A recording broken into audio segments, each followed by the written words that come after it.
الحمد لله وحده والصلاة والسلام على من لا نبي بعده.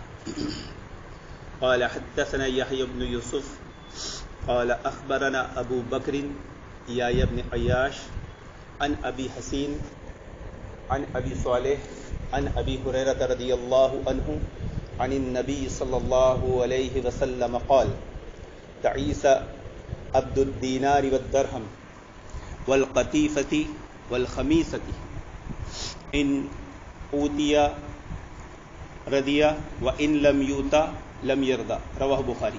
اللہ کے نبی صلی اللہ علیہ وسلم نے فرمایا کہ درہم کا بندہ، دینار کا بندہ، کمبل کا بندہ، چادر کا بندہ ہلاک ہو وہ بندہ جو درہم کا ہو، دینار کا ہو، کمبل کا ہو، چادر کا ہو، کہ جب اس کو دیا جاتا ہے تو خوش ہوتا ہے اور جب اس کو دیا نہیں جاتا تو ناراض ہو جاتا. لیس من منہج السلف، یہ سلف کا منہج نہیں ہے. عنوان کے تحت گفتگو چل رہی تھی اور ہمارا کل اور آج کا عنوان تھا کہ شہرت طلبی یہ سلف کا منہج نہیں ہے. مشہور ہو جانا کہ میں مشہور ہو جاؤں، میں دنیا میں معروف ہو جاؤں، میرا نام ہو جائے، یہ سلف کا منہج نہیں ہے. بلکہ گمنامی کی زندگی گزارنا، گمنام رہنا، غیر مشہور رہنا، یہ سلف کا منہج ہے. حدیث گزری تھی کل کہ ایک بھوکا بھیڑیا بکریوں کے ریوڑ کو اتنا نقصان نہیں پہنچاتا جتنا دین کو آدمی کی مال اور منصب کی چاہت اور لالچ نقصان پہنچاتی. امام ابن تیمیہ رحمۃ اللہ علیہ نے اس حدیث کی شرح میں یہ بات بیان فرمائی ہے کہ جس کا دین صحیح سالم سلامت ہوگا وہ جا منصب کی کبھی حرص لالچ دل میں نہیں رکھے.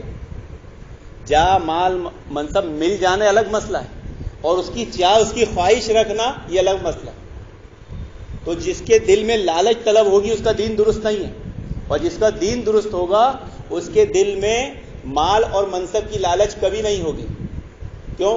کیونکہ جس کے دل کو اللہ رب العالمین کی عبادت کی چاشنی لگ گئی وہ دنیا کی کسی چیز کو اہمیت ہی نہیں دے گا. اس کی نظر میں دنیا کی کوئی چیز اہمیت کے قابل ہے ہی نہیں سوائے اللہ رب العالمین کی عبادت کے ترجیح دینے کی.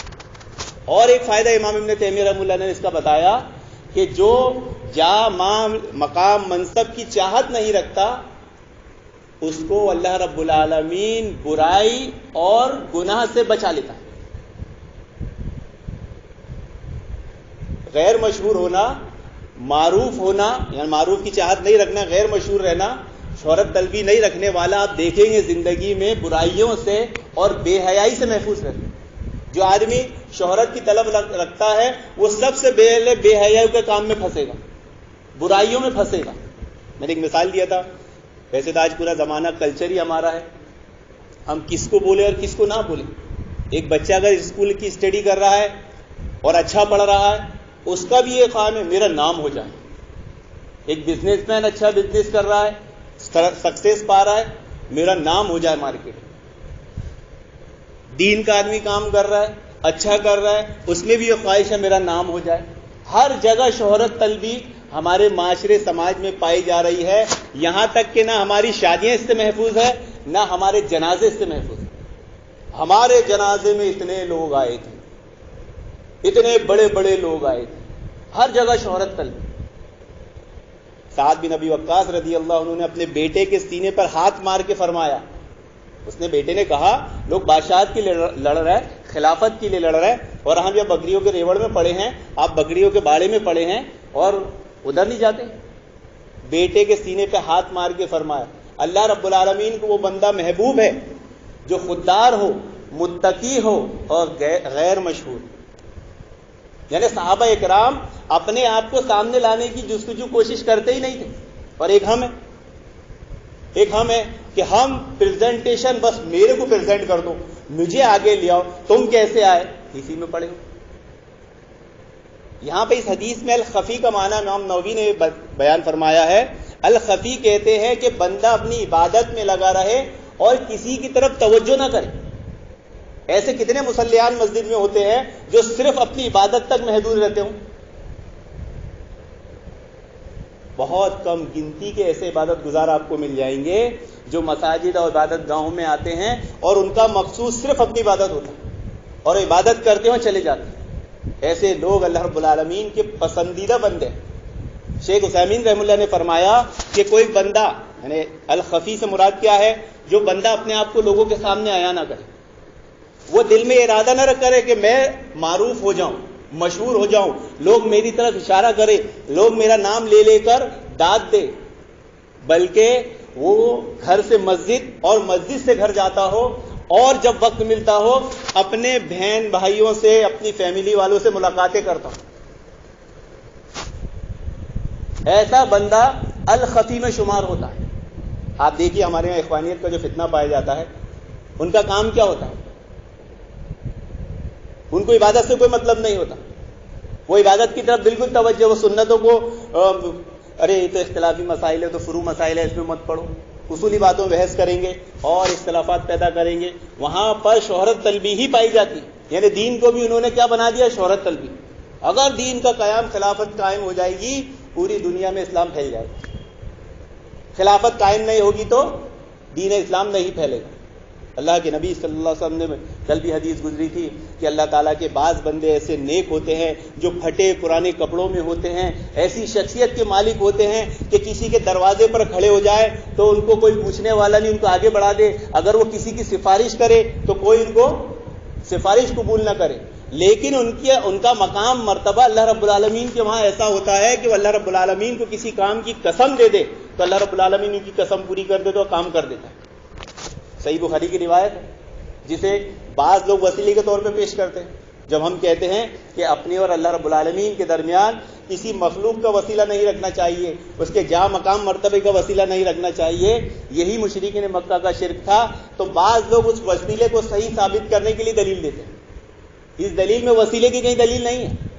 اس حدیث میں اس بات کی دلیل ہے کہ یہ ایسے متقی لوگ تھے، غیر مشہور لوگ تھے، جن کے دلوں میں شہرت طلبی ذرا بھی نہیں تھی، اور ایسے چھپ کے رہتے تھے اور اللہ کی عبادت میں ایسے کھوئے رہتے تھے کہ اللہ رب العالمین کے اتنے محبوب بندے تھے کہ اللہ تعالیٰ کو اگر قسم دے اللہ تعالیٰ ان کی قسم پوری کر دے. لیکن آج ہمارے یہاں مسلمانوں کی اکثریت دعا کرتی ہے اللہ کے نبی صلی اللہ علیہ وسلم کے صدقے طفیل میں ہمارے دعا قبول فرما. انہیں معلوم نہیں مسئلہ، وہ اللہ تعالیٰ کو قسم دے رہے ہیں. اب ان کی قسم جائز ہے نہیں جائز ہے، ان کا یہ مقام مرتبہ اس لائق ہے بھی کہ اللہ رب العالمین ان کی سنے گا؟ جب آدمی شہرت طلبی میں ڈوبا ہوگا کہ اللہ رب العالمین اس کی سنے گا؟ اللہ کے نبی صلی اللہ علیہ وسلم نے فرمایا اللہ رب العالمین کا محبوب بندہ وہ ہوتا ہے کہ اگر اسے چوکی داری کے کام پر لگا دے تو وہ کام کر لے، اگر اسے بڑے عہدے سے نکال کر کسی چھوٹے عہدے میں، گورنر کے عہدے سے نکال کر فوج کے کسی شعبے میں ڈال دے تو وہ اس میں بھی چلا جائے. ایسے بندے اللہ رب العالمین کے محبوب ہوتے ہیں.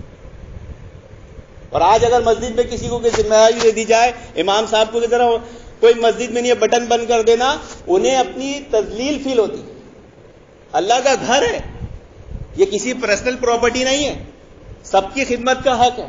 لیکن اگر وہ گھر مسجد میں رہتے ہیں اور کوئی نمازی مصلی دروازہ کھلا چھوڑ کے چلا گیا، لائٹ کھلا چھوڑ کے چلا گیا، اور امام صاحب اگر وہاں ہیں اور انہیں ہدایت کر دی جائے تو انتظامیہ کی طرف سے کہ ذرا دھیان رکھنا لائٹ بند کر دینا، ہم کیوں کریں؟ ہم تو بہت بڑے ہو گئے ہیں بھائی، ہمیں سند مل گئی ہے، تو ہم دیکھیں گے کہ ہم بھی ان کاموں کو کرنے کی برابر جستجو کرتے ہیں جس میں نام ہوگا، اور جو چھوٹے کام ہوں گے اس کی طرف دھیان نہیں رہے گا. اگر مسجد میں گھس رہے ہیں، مسجد کے چارٹ پہ نماز کا ٹائم صحیح ہے کہ نہیں اس پہ سب کی نظر ہے.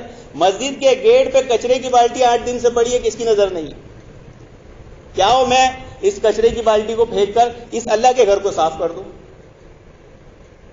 تو ہمارے میں بھی وہ چیزیں، وہ عادت و اطوار ہے جو شہرت طلبی کی طرف لی جاتی ہے. محترم حاضرین، تو ہمیں ان چیزوں سے بچتے رہنا چاہیے. اور جو تعلیم اللہ کے نبی نے دی ہے کہ غیر مشہور بندہ ہمیشہ عبادت میں مشغول رہے گا، اس کی عبادت میں اخلاص اور خلوص رہے گا. شہرت طلبی سے سب سے پہلے محبت، اخلاص، عقیدت، اللہ تعالیٰ کے تعلق سے، عبادت کے تعلق سے سب ختم ہو جاتے ہیں. اور جو لوگ مشہور ہونا چاہتے ہیں، ایسا ضروری تھوڑی کہ ان کو شہرت مل جائے. اور اگر مل گئی، ایک مسئلہ یہ ہے کوئی آدمی دین کا کام کر رہا ہے، کوئی آدمی اچھا کام کر رہا ہے. بعض ہمارے بھائی لوگ ایسے ہیں جو پولیٹکس جوائن کیے ہوئے، بعض ہمارے بھائی لوگ ایسے جو سوشل ورک کرتے ہیں، بعض ہمارے بھائی لوگ ایسے جو دین کا کام کرتے ہیں. تو ایسی صورت میں کیا ہوگا؟ اگر بندے کی نیت درست ہے، انہوں نے اچھے اخلاص کے ساتھ وہ کام شروع کیا اور اسے شہرت مل گئی, اللہ تعالیٰ نے اس کو شہرت دے دیا, تو یہ محبوب. اب اس ڈیپینڈ اس کی نیت پر ہے کہ اس نے کس نیت سے یہ کام کیا تھا, وہ اللہ جانتا ہے, بندہ جانتا ہے. ایسے حالات میں آدمی صرف اپنی نیتوں کو درست رکھے.